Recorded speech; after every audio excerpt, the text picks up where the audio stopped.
At the gallop! Oh!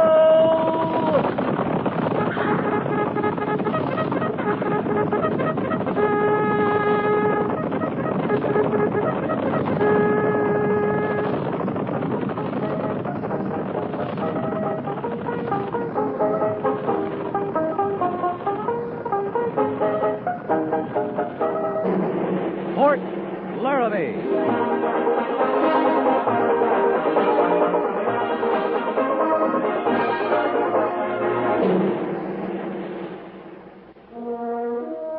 Fort Laramie, starring Raymond Burr as Captain Lee Quince.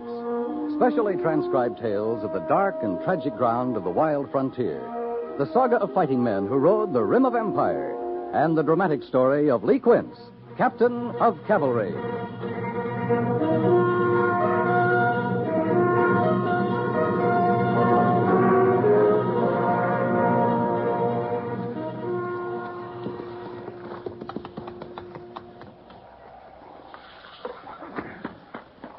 Might as well stay mounted, Sergeant. Looks like their stage is ready. Yes, sir. I'll talk to the agent.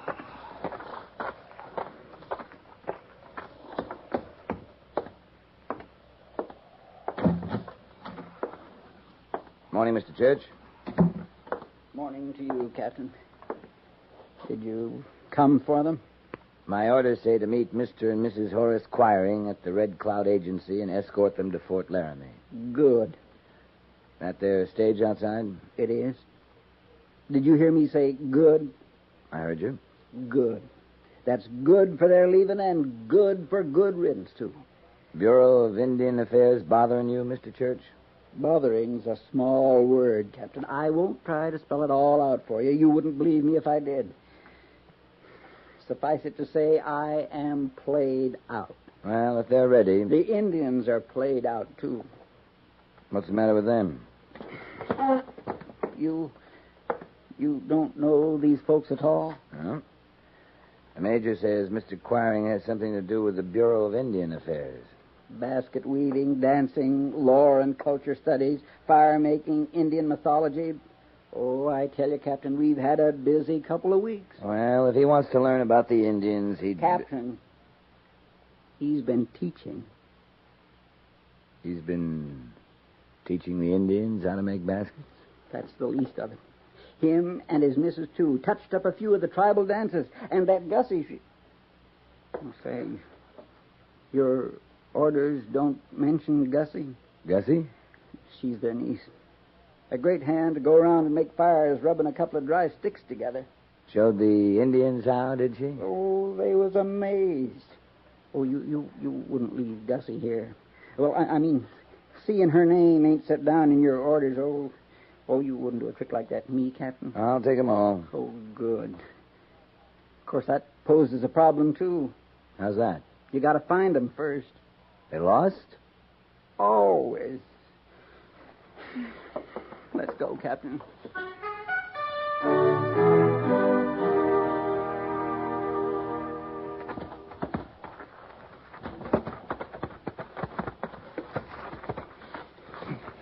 Can you see them yet? I make out 3 heads up at the top of the rocks. Guess they're heads. That's the Quiring. From a distance, there's always some question. Then you get close up and... Oh, I've got to rest. Oh, dear. I'm getting lightheaded. I don't see how they got up that high. Especially the women. No, you don't. You've got to catch them in the act to believe it. And then you'd swear you hadn't seen it. Oh, active. Mighty active. Well, I'll go up and get them. Can't keep the patrol sitting around all morning.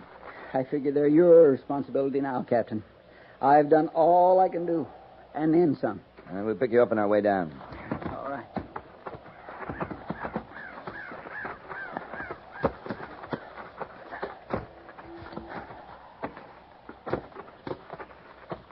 Oh, my. Yes. Mr. Quiring? Hush. I never hoped for this, truly. A Lagopus mutus. What's your Latin, Gussie? Lagopus leucurus. Strictly speaking, of course, it's a rupestris. But you can't blame the girls for being carried away. You talking about that bird there on the ledge? Oh, I know you're going to tell me it's a white-tailed ptarmigan. But in bird circles, it's a... It's a grouse. Well, yes, if you want to be blunt, it's a grouse. Horace, Right here, Winifred. only in the broadest sense is the ptarmigan a grouse. Akin, I'll give you. Nothing more. Remember, Uncle Horace? Aunt Winifred's last paper before the Ornithological Society definitely established the ptarmigan as a gallinaceous bird akin to the grouse. Oh, you see, young man, you want to have your facts well in hand before you take on the choiring girls. Oh, so by the way, who are you? I'm Captain Quince. I'm in charge of your cavalry escort to Fort Laramie. Oh, yes, indeed, of course. Well, now, I'm Horace Quiring. Oh, and this is my wife, Winifred, and my niece, Augusta. We call her Gussie. Gussie. Girls, Captain Quince. Ma'am? Miss? Shake hands, Captain. Yes, ma'am. My goodness, Quince. Well, she's thinking of the Australian black ash. Oh? Indeed, I'm not, Uncle Horace. We studied the quince at the seminary. I'm thinking more in terms of the pear-shaped fruit of the Pyrus Sidonium. She has you there, Horace. Oh, yeah. I warn you, Captain, they keep a man on his pace. Well, shall we make our descent? Yes, I kind of think we better.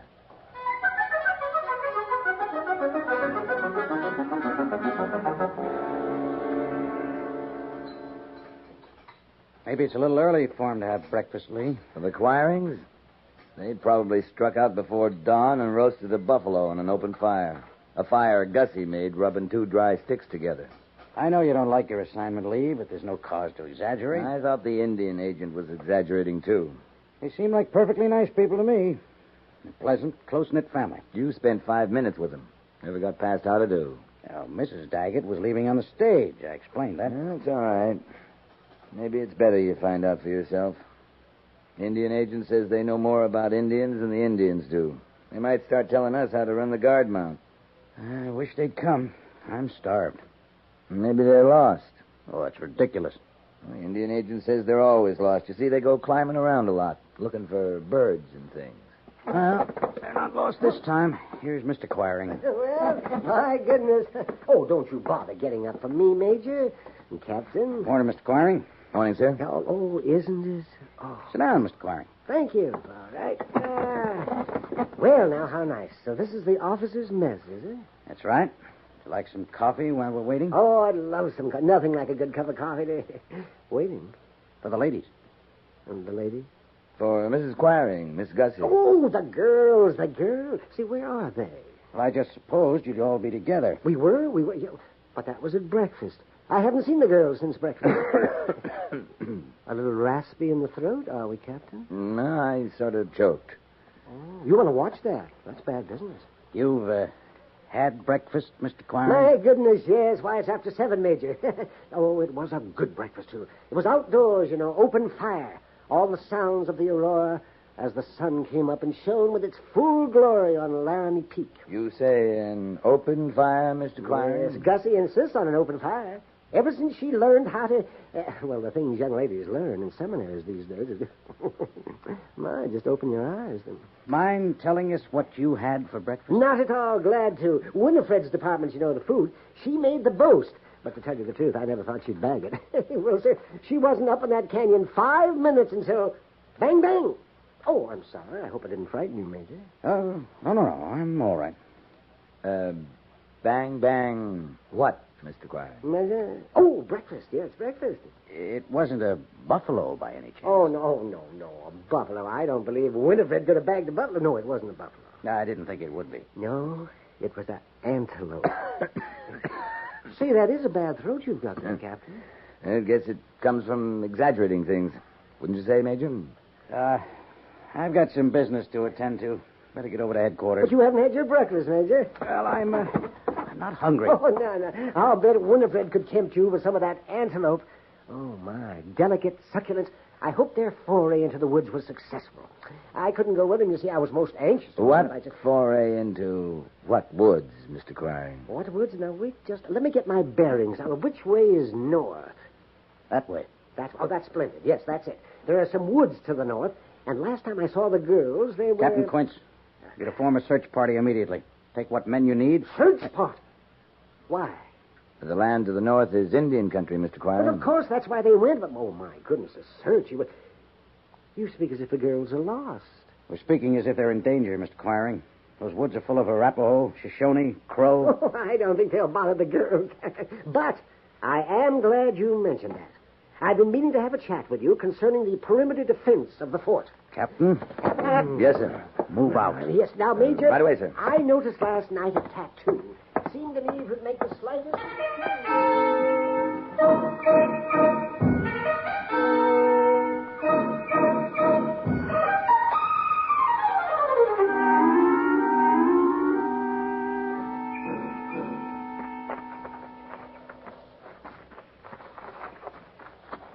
I wonder if I understood you correctly, Captain. We're to look up in the trees as well? You understood me, Mr. Syberts. Up in the trees, up on rock ledges, up on cliffs. The ladies climb, sir? Climb or fly, I don't know. But you pick a spot no one can get to except maybe an eagle. They'll be there.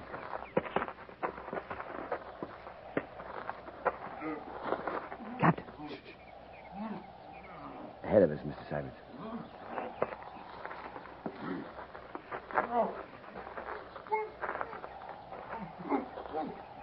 Sounds like a grizzly. Like no grizzly I ever heard. Put your rifle down, Mr. Syberts. Let's give him a hand. It's an Indian, Captain. That poor devil. Somebody stuffed a gag in his mouth, and what's all this he's caught in? That, Mr. Syberts, is a butterfly net. Well, how on earth? Here, give me a hand. Yes, sir. Let's get that kerchief out of his mouth. No kill. You're all right. We're not going to kill you. What are we caught on, Mr. Syberts? It's a handle or something, sir. Trapped down in this brush. You let go. I run. I no come here again. You let go. White squaws. Crazy. Yeah, I think you're right. Down there! Don't set him free! Captain, look where she is. Clear up at the top of... I told you, Mr. Syberts. You better come down from there, Mrs. Quiring. No, you not let her down here again. I run. White squaw full of bad spirits. Shut up. Young man, do as I say. Leave the Indian as you found him. He bothers us. Keep working, Mr. Syberts. Let him go when you get him free. I'll go up and get the girls.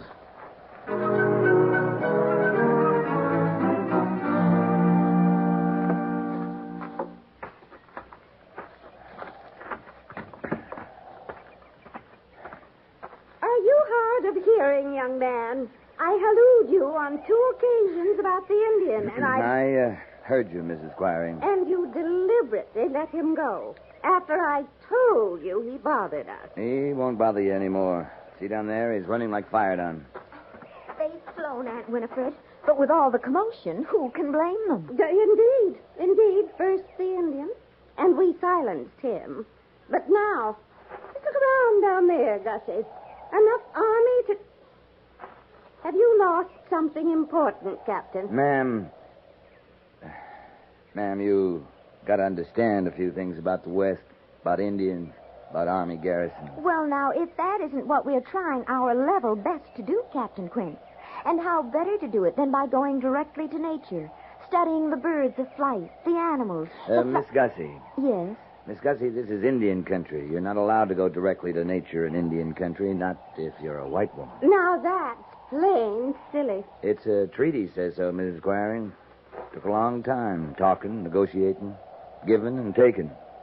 And finally, it was decided the Indians were the only ones with rights to this land. The Indian didn't mean us any harm, did you think, Aunt Winifred? Furthest thing from his mind. He was nosy, that's all.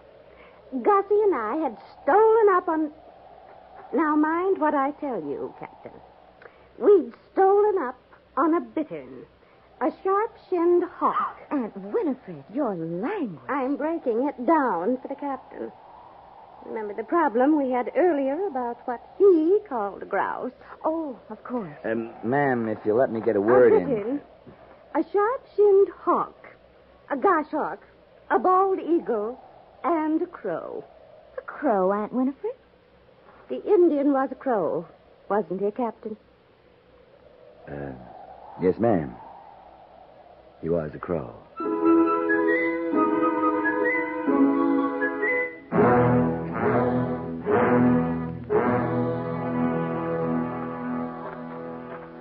And to use her words, Major, when the crow persisted in making so much noise, we did the only reasonable thing.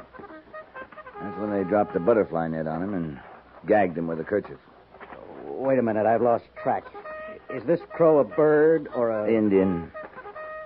Captain, the Army's been my life for 15 years. But this business with acquirings may bring it to an untimely conclusion. I'm about to write Washington that if they send another party out here in the name of investigating anything, I'll resign. How long the acquiring's going to be putting up here? He hasn't said. But this is an order, Captain. From now on, I'm assigning you to a full-time watch on the three of them. We can't always be sending search parties out to find them. There's no watching the three of them at one time. They got a way of pairing off or striking out alone. And assign a man to each of them. But I want them accounted for at all times. Hope we don't have any Indian uprisings before they leave. We couldn't spare the men to fight them. Oh, no. Yeah? That'd be Mrs. Quarry. What on earth's she doing with Sergeant Gorse? Talking to him, anyway. I'd have to get closer to find out what about. You go ahead, Captain. I'm going over to the sutlers. I just remembered Mrs. Daggett's out of Hatpin.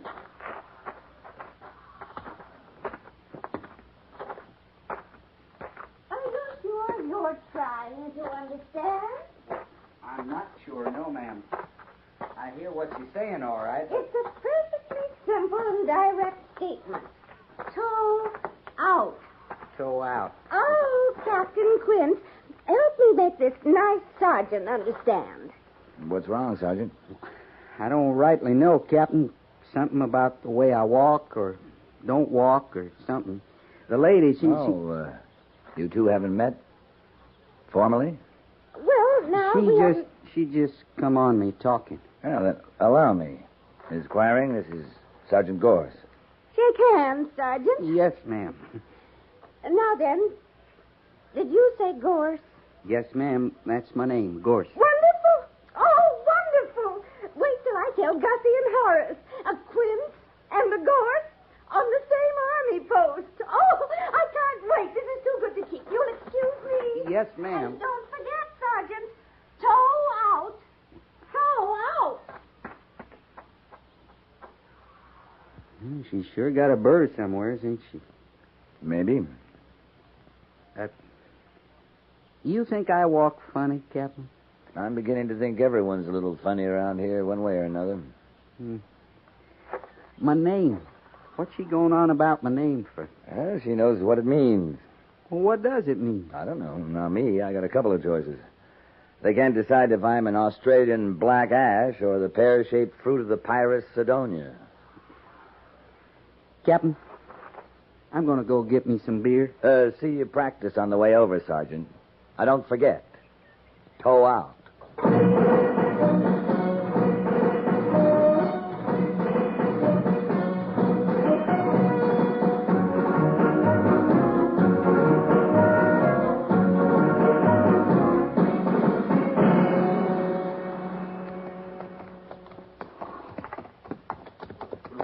Now, you just got to make up your mind to stay put, Mr. Quire. We can't come looking for you every now and then. Well, I've never lost, you know. Never. I always know where I am. I have maps and charts. Well, it's more that I don't know where you are. Oh, then you're lost. No, sir, I'm not. I'm just... Oh, well, that's a different matter entirely. Don't worry, I'll get us back. I have maps and charts and things. Can't understand Winifred, though. That's my wife, Winifred. Yes, sir. It's not like her to steer me wrong this way. Usually, Winifred's word is her bond. She says something, it's true. But this time she... by the way, I don't believe I caught your name, Sergeant. My name's Gorse. Oh, yes, Sergeant. Oh, that's a fine name. Imagine you're quite proud of it. Did you say Gorse? I sure did. Oh, my. That's a good one. Well, now, the joke's on me, Sergeant. It is, huh? Yes, Winifred didn't steer me wrong at all. She said, oh, my, this is rich. Yes, it is. She was telling me about the gorse, you see, and I was quite naturally excited about that. Why? Well, for a good reason, I assure you. You don't run into gorse every day, you know. Well, I don't, but... Now, look here, Mr. Quire. And I quite naturally assumed that Winifred was referring to the common furs, or whin. And that's why I struck out to see it. Perhaps snip a sample or two. I sure don't know what you're talking about. And your wife. I hear everything she says, and I don't know what she's talking about neither. Well, then as I rode out, I got to thinking, perhaps Winifred wasn't referring to the common furs or whin at all. Yes, I said, well, it's been years since I read her paper on the gorse, but I remember the main points, all right. So let me see now. There's the gorse linnet, the gorse chat, gorse hatch, gorse hatcher, and gorse thatcher. What are you talking about? All them gorses? Oh, my. Oh, no, say. Oh, shame on me. Well, I never remember to keep it simple for the layman. Will I never remember? Well, to begin at the beginning again. And we're back now to the furs and the wind. That's very like juniper. That last bunch with all them gorses in front of Birds. Yeah, songbirds, many of them. You like birds. Is that what you're saying? Do I like oh, my dear God. Birds and I... Oh, I'm sorry, but a sergeant named Gorse... Well, Winifred will just have to do a paper on that. Oh, we got a lot more interest in birds than that out here. You do? Oh, sure. What? You don't want to mess around with common old gorses when you can come up on say, the jayhawk. Yes. He flies backwards, you know. Backwards? Yeah. Then there's the mugwump. Mugwump? Mm-hmm. Did you say mugwump? My goodness, I thought they were extinct. Oh, no. No, we got them all over out here. Then there's the three-footed firebird. Three-footed? Stands on one, rubs his other two together, and makes fires. Gussie will be thrilled.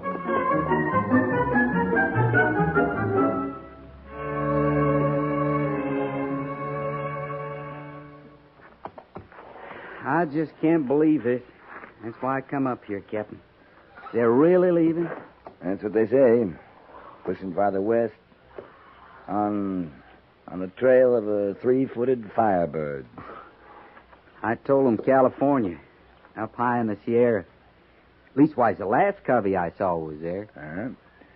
I understand Mrs. Quarion's going to give you full credit on her paper about them. You better count heads here. Here's Mr. Quarion talking to the major. Well, I seen Mrs. Quarion not 2 minutes ago. She was helping the squad do some Indian beadwork. Well, she isn't doing it now. Find her, Gorse. Oh, now.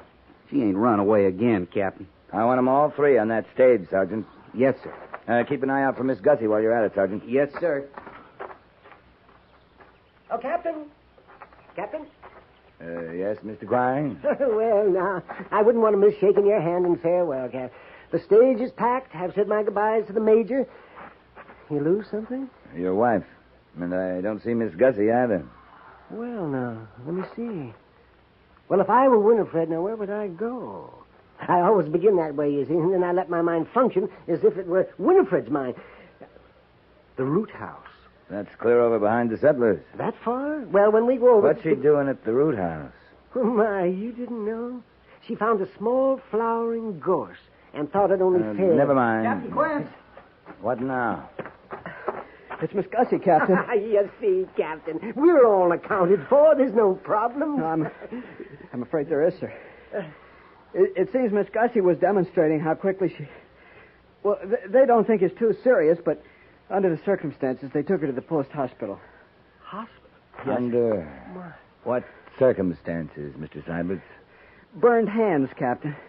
But the doctor says in a few days she'll be able to travel. In a few days. Mm-hmm. Mr. Seiberts, this is an order. For the next few days, no dry sticks for Miss Gussie. Now move out.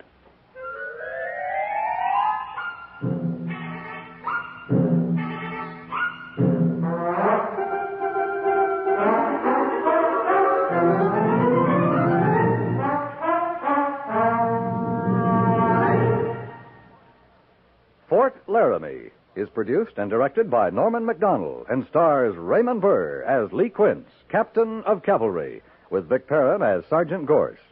The script was specially written for Fort Laramie by Kathleen Height, with sound patterns by Bill James and Tom Henley.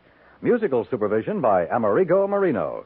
Featured in the cast were Howard McNear, Virginia Gregg, Parley Bear, Shirley Mitchell, and John Daner.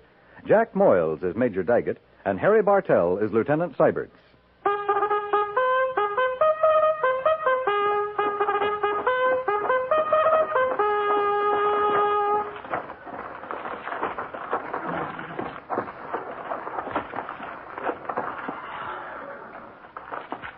Company, 10-cent. Dismiss.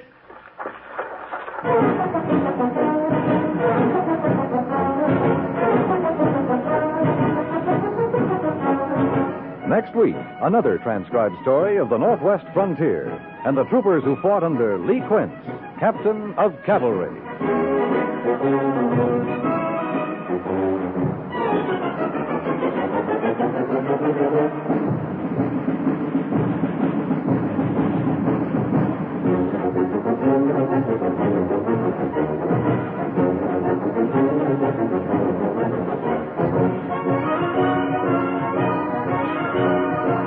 Yours truly, Johnny Dollar, is no signature on a Valentine. Not that our danger-loving insurance investigator is opposed to romance. It's just that the detective's profession calls for a pragmatic approach to life if he wants to go on living. That's why, no matter how lovely a lady may be, and no matter how attracted to her Johnny Dollar may be, solving the particular case he's working on always takes precedence over sentiment. The case he's working on now calls for courage as well as caution, and it's a baffling mystery thriller you'll enjoy following clue by clue as you listen to yours truly, Johnny Dollar, Monday through Friday evening on most of these same CBS radio stations.